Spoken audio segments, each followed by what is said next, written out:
Talagang good evening at good morning. Panalo gila sa New Zealand at pag-uusapan natin muntik ng triple-double ni Kai Sotto. Okay, first half mga idol, hand-off play kagad, solid screen na libre si JB sa jumper. First assist ni Kai mga idol.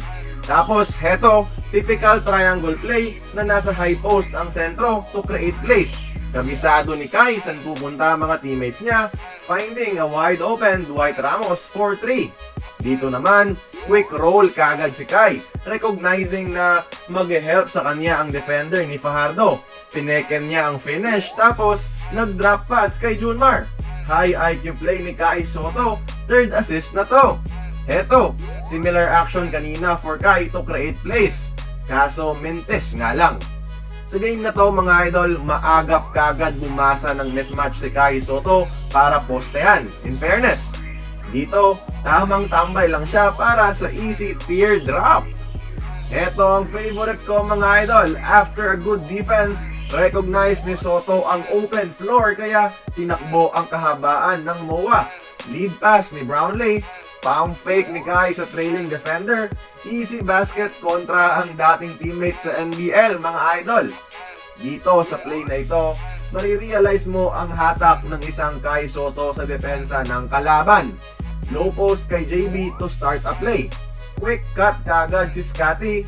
Di na nag-help ang closest defender sa kanya kasi aware siyang once mag-help siya, magda-dive kagad itong si Sotto. Most likely, isa sa lampak yan ni Kai. Kaya nag-decide na lang siyang sumugal kay Scotty kesa kay Sotto. In that way, low percentage pa dahil mas maliit si Scotty at may tall defender namang nag-aantay. Buti na lang naipasok ni Thompson. Sa second half, pick and roll play kay Brownlee, nabasa ang triple team, nakitang libre si Junmar, mga idol, another assist. At heto pa, same play kanina, si Newsome ang cutter. Risky pass to ha, pero nahanapan pa rin ng butas ni Kaiju para sa isa pang assist. At dito sa second half mga idol, may mga plays na naging agresibo sa poste at sa pangangalabaw si Kai Sotto sa ilalim. Grabing maturation sa laro. Dati-rati di pa niya pinipwersa to eh. Ngayon, kumakayod talaga. Improve na rin ang stamina mga idol dahil tumatakbo pa rin sa open floor kaya nare-rewardan palagi ng easy basket. 93 Gilas, 89 tall blocks, panalo tayo. Another history for Coach Tim Cone sa Gilas. First time nating talunin ang New Zealand sa history at si Kai Sotto gumawa ng near triple-double. 19 points, 10 rebounds at 7 assists. Actually, 8 pa nga sa pagkakabilang ko eh.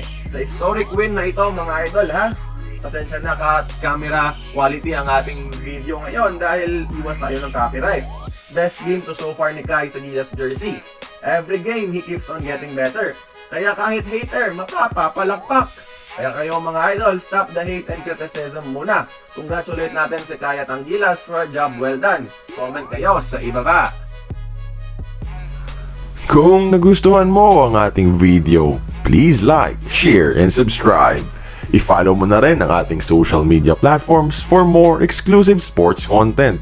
Until then, this has been Courtside Buckets. See you on the next one.